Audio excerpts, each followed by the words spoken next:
प्रज्ञा बौद्ध विहार परदेशीपुरा में आज वर्षावास का समापन हुआ है। पारदर्शीपुरा स्थित बौद्ध विहार में पिछले 4 माह से वास चल रहा था। वह बौद्ध भिक्षुणी धम्मा सुधा आर्य जी ने किया। उन्होंने इस दौरान धर्मदेशनी दी। आज समापन के पूर्व परित्राण पाठ किया गया। पाठ के साथ ही भगवान बुद्ध द्वारा दी गई धर्मदेशना को विस्तार पूर्वक बताया गया। मीडिया प्रभारी सुरेश वानखेड़े के मुताबिक कार्यक्रम के मुख्य अतिथि चिंतामंड पगारे, भारतीय बौद्ध महासभा के प्रदेश सचिव पंकज उके, शालीन भौजार, डॉक्टर बाबा साहेब अम्बेडकर निर्माण भूमि नई दिल्ली के सचिव संदीप भौजार, प्रशांत इंदुरकर, डॉक्टर शीला दाड़गे थे। कार्यक्रम आयोजन भारतीय बौद्ध महासभा अध्यक्ष सुधा ताई पाटिल ने सभी अतिथियों का स्वागत किया। संचालन आशा बागड़े, रश्मि पसाड़े ने किया। पाठ के पश्चात सभी को खीर प्रसाद का विधिपूर्वक वितरण किया गया। साथ ही खाली दोने एकत्रित करने का कार्य भी बेहतर तरीके से किया गया।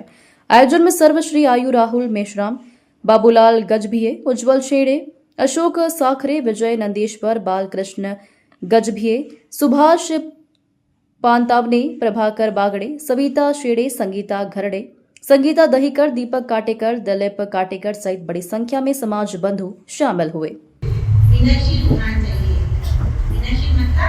कि जो अच्छे विचार है, अच्छे कर्म है, अच्छा भावना है, उसी को पालन करना है, अच्छे से उसी को विनय देते हैं और भाषण करना चाहिए, यानी मीठी भाषा करनी चाहिए। इसी में हमारा मंगल है। माता पिता की सेवा करना, अपने परिवार का पालन पोषण करना और व्याकुल उद्विग्न न करने वाला निष्पाप व्यवसाय करना, इसमें मंगल है। इसमें हमें कोई कलंकित ना करे, हमें बदनाम ना करे, ऐसा व्यवसाय करना हमारे लिए उचित है। उसी में हमारा मंगल होना है। ध्यान देना, धर्म का आचरण करना, बंधु बांधवों का आदर सत्कार करना और निर्दोष वाला काम करना, जिससे हमें कोई रोक टोक ना करे, कोई गाली गलौज ना करे, ऐसा हमें निर्दोष होने वाला काम करना, उससे में हमारा मंगल है।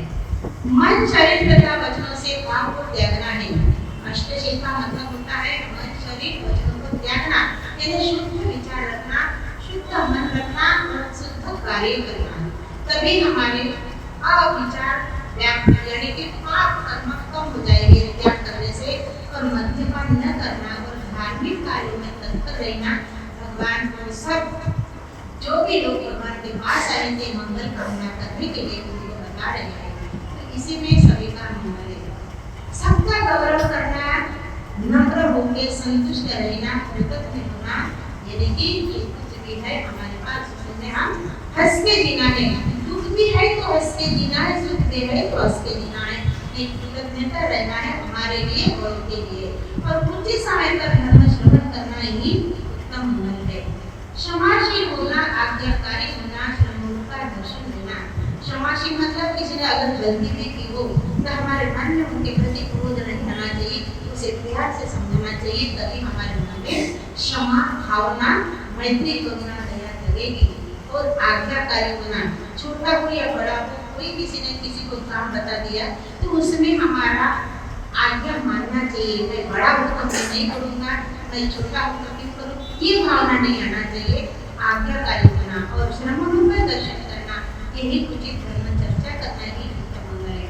तपस्या करना, यानी कि तप ब्रह्मचर्य जैसे अष्टशील, तो आर्य सत्यों का दर्शन करना, यानी सत्य घटना घटती है वो तुम्हारे आपके सामने आ जाती है, उसे बोलते हैं आर्य सत्य का दर्शन करना। जैसे कोई उपोषण करता है तभी उसी को वो सत्य घटना दिखाई देती है, आगे क्या होने वाला है, तो वो सत्य घटना आपको दिखती है। कब?